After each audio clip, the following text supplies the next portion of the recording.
સુરतથી સમાચાર મળી રહ્યા છે। સિવિલના રેસિડેન્શિયલ તબીબના બીમારીથી મોતના કેસનો મામલો, જેમાં સિનિયરો અને હેડ દ્વારા ત્રાસ ગુજાર્યા હોવાનું પણ તબીબના પિતાનો આક્ષેપ છે।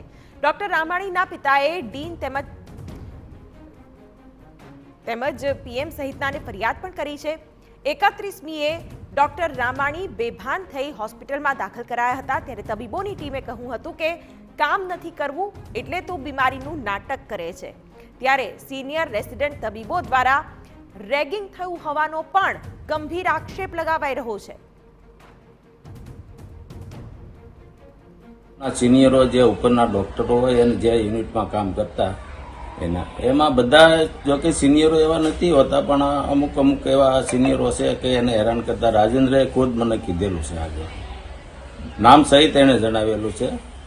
એમને જણાવેલું કે બીનાબેન વૈદ અને હિનલ ચૌધરી એ બે નામ તો મને એને કીધેલા। ત્યારે પરિવારજનોની ફરિયાદને પગલે હોસ્પિટલના ડીનનું પણ નિવેદન સામે આવ્યું છે। ફરિયાદને લઈને તપાસ સમિતિની રચના કરવામાં આવી હોવાનું કહ્યું છે। આ સાથે તપાસ કર્યા બાદ આરોપમાં તથ્ય હશે તો એક્શન લેવામાં આવશે। રેગિંગ કાયદા મુજબ કાર્યવાહી થશે।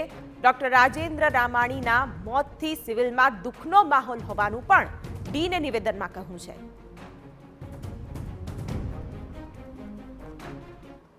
કાલે ગાંધીનગર મીટિંગમાં હતી અને મને ખબર પડી કે પરિવાર તરફથી અહીંયા એક ફરિયાદ આપવામાં આવી છે, જેમાં રેગિંગનો ઉલ્લેખ છે।